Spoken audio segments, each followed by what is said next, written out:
Yeah, we've got the Ringer mock draft right here. We have got the Ringer mock draft, and we're going to be reacting to this. Obviously, you guys can see the chat right here. This is at halftime during the Knicks-Pacers live stream. So we're going to be doing this live on stream. I do plan on doing a lot more watch-alongs, and some of these videos are going to be recorded during watch-alongs and stuff like that. And you know what? I picked the wrong playlist. I did pick the wrong music playlist, unfortunately. There we go. We're back. We're back into this channel's playlist. Let's go. So I'm guessing it's Alex Sarr at number 1 from The Ringer. It's by Kevin O'Connor. Kevin O'Connor had Reed Shepherd going number 1 at one stage. So like it is what it is when it comes to his drafts. So he's got Alex Sarr going number... Look, Alex Sarr is going number 1. I don't think he's the best player in this draft, but Alex Sarr is going number 1. No ifs, ands, or buts about it. Alex Sarr is going number 1 in this draft. Not even that he's the safest number 1 overall pick. The safest number 1 overall pick is Ricochet. But he is the number 1 overall pick that will not get you fired as a GM. If you are a GM and you take somebody else that isn't Alex Sarr, and Alex Sarr ends up being the best player in this draft because he's the consensus number 1, you will get fired. This is the I don't want to be fired pick. I don't think he's great. He's gonna be a really good defender. I don't know how great a shooter he's gonna be, but he's gonna be good. Like, he's the highest upside in this draft. Taking him at number 1 is not crazy. He is the safe pick, I guess. But at the same time, I just don't rate him that highly. I think he's very vastly overrated just because people are thinking what he could be. Shades of Jonathan Isaac, Jaren Jackson Jr. I think that's his peak. I think his peak is Jaren Jackson Jr. Skyscraping wing trapped in a center's body. Like, you're looking at like the unicorn, but he's not really a unicorn. Donovan Clingan too. Donovan Clingan at 2.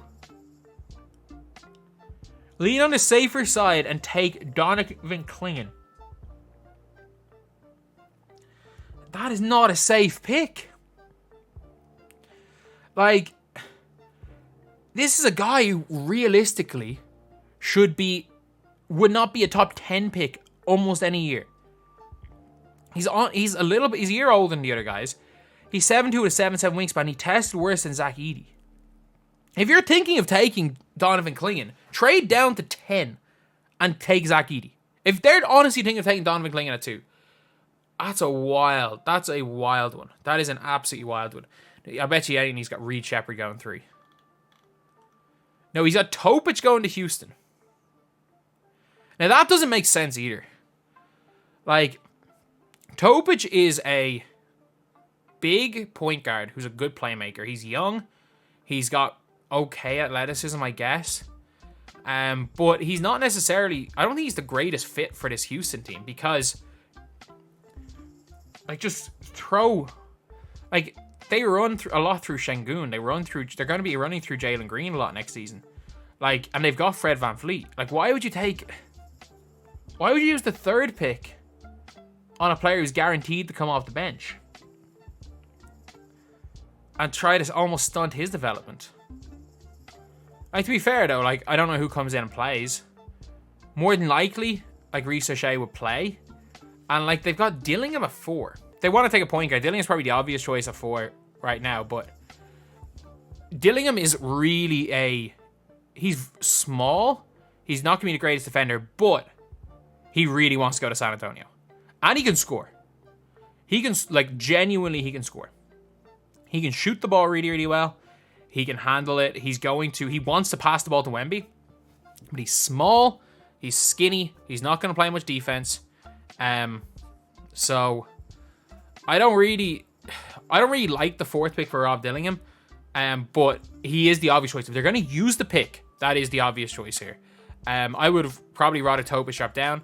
But honestly, I'd rather them go a bit of a different direction and try to, like, maybe trade the 8th pick for a point guard. But Dillingham is going to be good. He is going to be good, and it's probably the right pick. I think this is the most obvious pick in the draft is Matas Buzelis. How far does this guy have Ricochet going? Matas Buzelis at number 5 is the most obvious choice. I'm pretty sure, like, first of all, he's 6'10", 6'11", wing who can shoot, who can handle a little bit. If we're looking purely at, like, what their upside is. Matas Buzelis has as much upside as anyone, including Alex Sarr. It's just obviously he may not have. It may take him a little while to get it going, because obviously we saw in the Ignite he wasn't 100% like ready yet, even for the G League, so he might not be ready a lot in his first year. But when you got him, a Sarr Thompson, Jalen there, and you kind of need shooting. You need shooting beside Caden. They've got length. They got length and defense. The only thing when it comes to Sarr Thompson is, like, for people saying EU for Matas Buzelis, I mean, I know he plays for Lithuania, but like, he's never played in Europe. I mean, he's played in Europe a day in his life. But like, for Sarr Thompson, I don't know what the blood clot issue is. Like, as someone who suffered from a pulmonary embolism as well, it's rumored that that's what Sarr Thompson has, and like, in 2 years, my lungs haven't really recovered. And obviously, it's very different when you're a top player, but it just depends on how early they caught the blood clot, and whether or not the blood clot was like hereditary, whether it was provoked, or whether it was hereditary, or whether he's like susceptible to getting another one. Because if he gets put on blood thinners, he's done. Like, his career is done. So, as much as I think Sarr Thompson will be fine, but like, there's a chance that his career might end like that. I actually don't mind the Charlotte Hornets taking Reed Sheppard here. If I was Charlotte, I would probably rather go with, what's his name? Stefan Castle. I think I'd rather take Castle, because he's going to play a bit more defense. Charlotte Hornets, I mean, they have LaMelo, but the whole thing with Stefan Castle is LaMelo has so many injuries that he can play as a defensive 2, and when LaMelo inevitably goes down every year, Stefan Castle can come and play the 1. But Reed Sheppard does offer better shooting, and like a fully healthy Charlotte team, I can see this. This isn't too bad. I can see this, but like, I don't see how, if Reece Shay's on the board, how he does. One, I don't see how Reece Shea is not taken by Charlotte if he's on the board. I also don't see Reece Shea. If Reece Shay's on the board at 4, the Spurs are going to take Zachary Reece Shea. If he's on the board at 4, the Spurs are going to take him. I'm telling you that right now. The guy just put up 28 points. 6'8". No, Reece Shea's closer to 6'10". He's averaging decent points in a much better league than college basketball. In the main pro league that translates. The Pro A is the closest thing as far as stylistically to the NBA.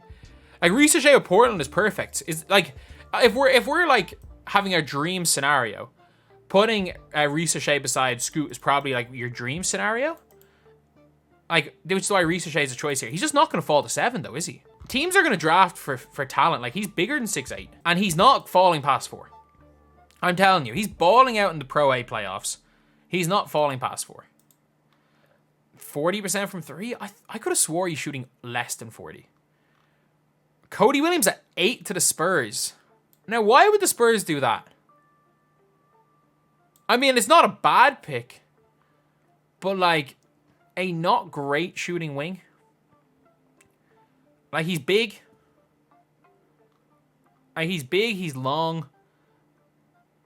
He's kind of fallen down a few draft boards because a lot of people had him number 1. It's not the worst pick in the world, but like, I had in my one about the Spurs him in like unlikely and like a hipster choice.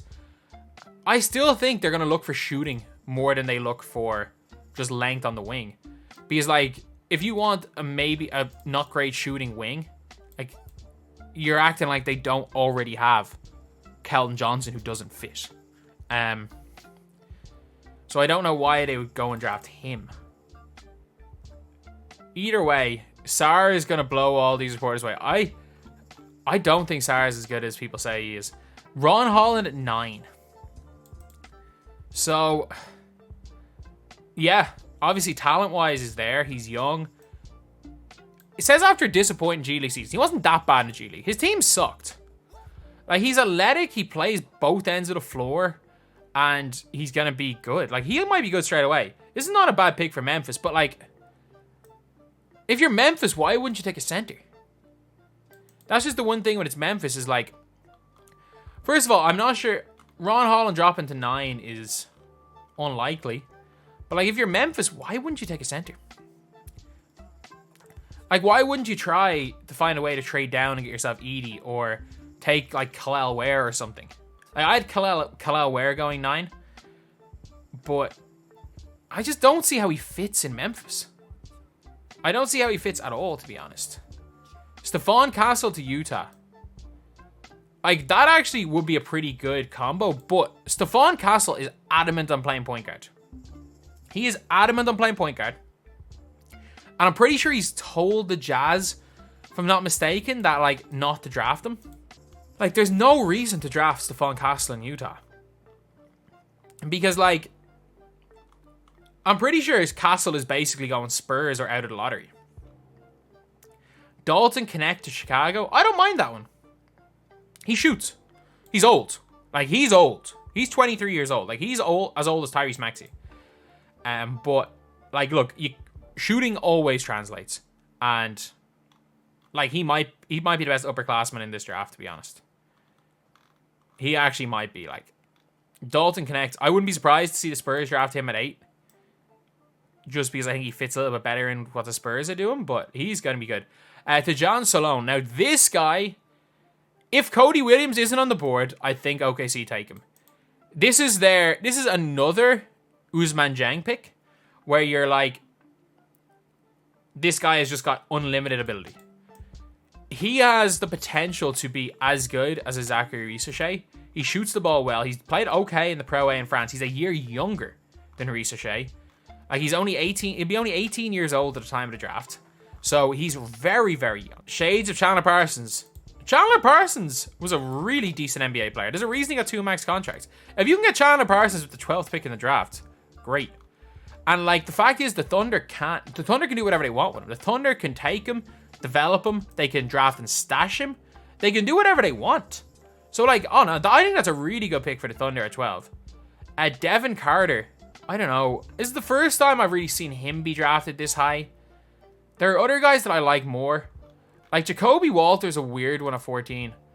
Like, if I'm going for a small guard, I'd take Jared McCain over him. Who else did I have? Like, Isaiah Collier at 19. Isaiah Collier is not a bad shout just because of pure talent. If you're the Kings, just take talent. But he is going to be... Devin Carter is going to be fine, I guess. They're taking upperclassmen. I don't know exactly why they would make this call. Like, Devin Carter, obviously a bit higher than most people would have him, but I don't know. I'd still just take Collier for just pure ability than that. People saying Chandler Parsons was good. There's a reason he got 2 maxes. Lads. I am Portland Trailblazers with Jacoby Walter. I mean, he wasn't great in college. He really did start falling down the draft boards. He was meant to be that guy. And, like, we'll hit some shots. Rasmussen wasn't great. Was he? I don't think he was great in the combine. But again, 14 for him. Cool. You take that. Guys that I would say might creep into the lottery. I think Khalil Ware is going to go in the lottery. This guy at 20 might be this. If he drops in the second round, he could be the steal of the draft. Anything else that I'm like... Edey at 25. I think Edey's going to go higher than that. Filipowski, I think, is going to go higher in 28. Other than that, you'd be shocked to see Jacoby falling out of the top 10. That's a tough one with him.